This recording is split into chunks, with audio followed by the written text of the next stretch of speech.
Salam sejahtera Malaysia, salam sejahtera tuan-tuan dan puan-puan semua. Hari ini Malaysia, rakyat Malaysia bakal digemparkan dengan berita tergempar mengejutkan panas hari ini berkaitan dengan isu-isu semasa politik di Malaysia, berkaitan dengan pendidikan, ekonomi dan segalanya ada di sini untuk semua isu-isu hangat di Malaysia. Mari kita menonton video hari ini, apa yang ada hari ini. Sila tekan butang subscribe, like dan share video ini. Jangan lupa tekan tombol lonceng untuk info-info yang lebih banyak daripada channel ini. Berita akan dimulakan beberapa saat lagi. Teruskan bersama di dalam channel ini untuk info yang lebih hangat di Malaysia, untuk semua rakyat Malaysia, untuk keluarga Malaysia. Mari kita menonton video ini. Selamat malam, salam sejahtera Malaysia. Berita tergempar untuk rakyat Malaysia dan sudah pasti untuk penyokong Najib dan penyokong Mahathir dan juga penyokong gerakan tanah air. Berita dipetik daripada utusan Malaysia. Menang dahulu, baru bincang calon Perdana Menteri. Kenyataan daripada Tun Mahathir. Bangi, Tun Dr. Mahathir Mohamad mendedahkan gerakan tanah air ataupun GTA belum mempunyai calon Perdana Menteri kerana mahu memberi tumpuan kemenangan pilihan raya umum ke-15. Tiada calon lagi, sekiranya menang barulah ditentukan siapa calon Perdana Menteri. Sekiranya dinamakan terlebih dahulu, tetapi tidak menang, tiada makna, kata pengurusi penaja gerakan tanah air dalam sidang akbar selepas majlis pengumuman calon PRU 15 Gerakan Tanah Air, Parti Pejuang Tanah Air.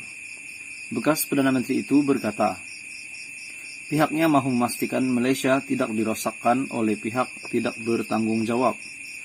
Atas faktor itu, GTA menampilkan semua calon yang rekod baik dan tidak terbabit dengan jenayah serta pertuduhan di mahkamah yang datang dari pelbagai latar belakang. Biarpun mereka tidak menjalani Tapisan Suruhanjaya Pencegahan Rasuah Malaysia (SPRM), tetapi mereka dalam kalangan yang berintegriti dan layak menjadi wakil rakyat, malah layak menjadi menteri pun. Sementara itu ditanya mengenai sama ada bekas Ketua Polis Negara Tan Sri Abdul Hamid Bador menjadi calon gerakan tanah air bagi Parlimen Rembau, Dr. Mahathir memaklumkan bahawa Abdul Hamid belum bersedia. Dalam perkembangan mengenai beberapa pemimpin UMNO yang disingkirkan, Dr. Mahathir berkata, beliau mengakui sedih dengan Datuk Seri Syahidan Kasim, Datuk Tajuddin Abdul Rahman, dan Tan Sri Anwar Musa. Saya berpendapat mereka bertiga bukan orang Presiden UMNO, sedangkan beliau mahukan orang-orang dia yang jadi calon. Di berita yang sama, utusan Malaysia, PRU 15. Muhammad Nizar tekad terus perjuangan Bapa di Pekan. Kontan, calon BN Barisan Nasional Pilihan Raya Umum ke-15 PRU 15. Bagi kerusi Dewan Undangan Negeri DUN Peramujaya, Datuk Muhammad Nizar Najib tekad meneruskan perjuangan bapanya, Datuk Sri Najib Tun Razak di Parlimen Pekan. Beliau berkata, pencalonannya di kerusi itu merupakan satu tanggungjawab cukup berat untuk dipikul demi rakyat. Kini tugas saya untuk meneruskan perjuangan Bapa di Pekan. Ia tanggung jawab saya fikir amat berat untuk dipikul kerana ayahanda telah melakukan banyak inisiatif pembangunan untuk rakyat. Apapun saya cuba yang terbaik menjejak langkah ini. Ini bukan satu jejak mudah untuk dilakukan, tapi saya akan berikan yang terbaik, katanya ketika ditemui pada majlis pengumuman calon Barisan Nasional Pahang. Muhammad Nizar juga berkata, sebagai calon baharu, beliau akan bersama membantu memperkukuh kerajaan negeri jika diberikan peluang oleh rakyat untuk berkhidmat. Kami akan terus membantu kerajaan negeri meneruskan agenda membela dan menyejahterakan rakyat. Saya sendiri akan fokus kepada usaha membangunkan anak muda dengan mewujudkan lebih banyak peluang pekerjaan, meningkatkan kemahiran golongan itu selain membantu menarik pelaburan baharu ke kawasan Pekan. Dalam pada itu, beliau juga berkata, walaupun usaha itu tidak mudah, beliau akan tetap usahakan demi kepentingan penduduk di Pekan, Amnya, dan Pahang khususnya. Umum ke-15 pada 5 November. Malam ini malam kesedihan yang teramat sangat. Semua bilik gerakan Barisan Nasional BN Parlimen Arau telah ditutup dan bendera telah diturunkan. Ini pasti mengejutkan Zahid Hamidi dan penyokong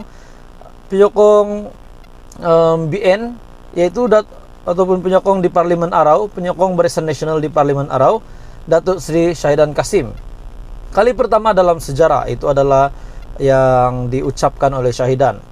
Sebelum ini, Syahidan memberitahu bahwa UMNO bahagian Arau hanya menghantar satu nama saja sebagai calon Barisan Nasional bagi kerusi parlimen itu.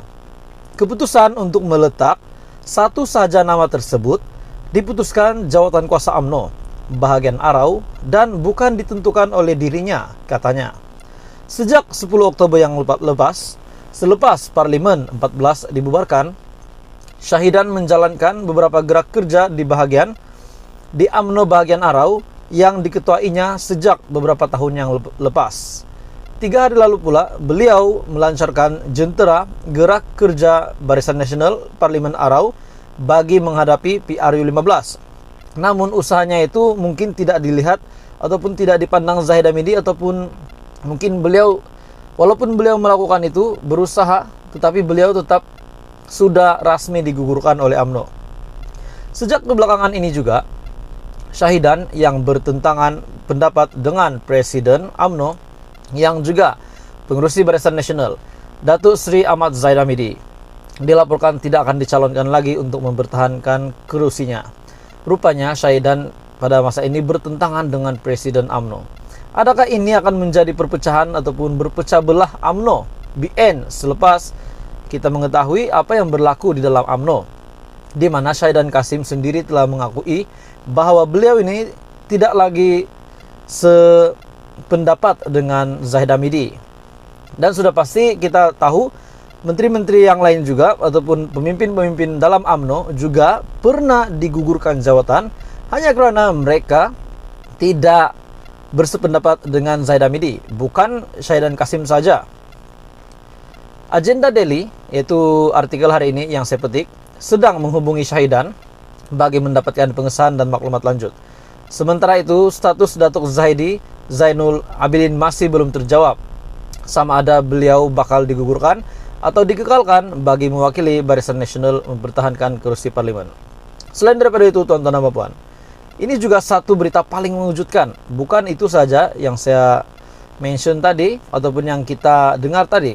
Hari ini juga, kali ini juga pasti menggemparkan Zahid Hamidi, menggemparkan Barisan Nasional. 13 bilik gerakan UMNO jempol tutup sebagai tanda protes. Protes apa? Mari kita baca berita ini. Seremban, persiapan Barisan Nasional BN Parlimen jempol, menerima tamparan hebat dalam persiapan untuk menghadapi pilihan raya umum ke-15 apabila 13 bilik gerakan di 13 UMNO cawangan di kawasan parlimen berkenaan dilaporkan tutup. Tindakan itu dipercayai dilakukan berikutan rasa tidak puas hati terhadap calon kursi parlimen jempol yang dikatakan bukan pilihan orang. 13 bilik gerakan UMNO cawangan yang terbabit yang dikatakan ditutup ialah Batu Kikir Timir, Kampung Gajah Mati, Kampung Kuala Kepis, Batu Kikir Pekan, Taman Melor, Rompin, Serting Hilir, Palong 13, Serting Hilir 7, Taman Seri Serting, Taman Seri Rompin, dan Serting Hilir 1 dan juga Palong 10. Ketua UMNO bahagian jempol, Datuk Seri Muhammad Salim Muhammad Syarif, yang juga penyandang kerusi berkenaan, dikatakan tidak dicalonkan. Sebaliknya, timbalan Ketua UMNO bahagian, Datuk Samsul Kahar Muhammad Deli, dikatakan diletakkan sebagai calon kerusi terbabit. Mungkin Datuk Samsul Kahar ini bukan pilihan di Parlimen Jempol. Mereka tidak ingin Datuk Seri Muhammad Salim Muhammad Syarif ditukar. Ini berdasarkan senarai nama calon yang bocor. melalui laman media sejak semalam menunjukkan Muhammad Salim digugurkan sebagai calon parlemen jempol. Situasi ini dikatakan mencetuskan rasa tidak puas hati bagi kalangan penyokong terhadap kepimpinan tertinggi parti. Sementara itu, tuan-tuan dan puan-puan, Samsul Kahar ketika dihubungi enggan mengulas lanjut berhubung kedudukan dirinya sebagai calon parlemen jempol. Tunggu sehingga pengumuman oleh pucuk pimpinan parti, katanya. Dan untuk pengetahuan Anda, setakat ini Pakatan Harapan sudah menamakan calon bagi kerusi berkenaan dengan meletakkan Ketua Wanita Amanah Negeri 9 Norwani Ahmad. Dan pada PRU 14, Muhammad Salim juga pernah menang dengan majority 1.631 undi. Setelah beliau tidak lagi dicalonkan di parlemen jempol dan ditukar oleh Samsul Kahar. Samsul Kahar pula tidak dapat mengulas lanjut ataupun tidak dapat lagi memberi respon dan hanya menunggu pengumuman daripada pucuk pimpinan parti. Tuan-tuan dan puan-puan, inilah yang berlaku kepada UMNO pada ketika ini. Tidak lama lagi pilihan raya umum ke-15 dan ini yang berlaku kepada Zahid Hamidi, kepada Barisan Nasional dan kepada UMNO. Adakah ini satu petanda bahwa PRU 15 ini bakal menggemparkan ataupun bakal mengejutkan seluruh UMNO jika UMNO BN kalah pada PRU 15? Mungkin UMNO boleh menang, tapi mungkin UMNO juga boleh kalah setelah beberapa hal ini berlaku. Tuan-tuan dan puan-puan, teruskan bersama di dalam channel ini untuk info yang lebih banyak politik di Malaysia.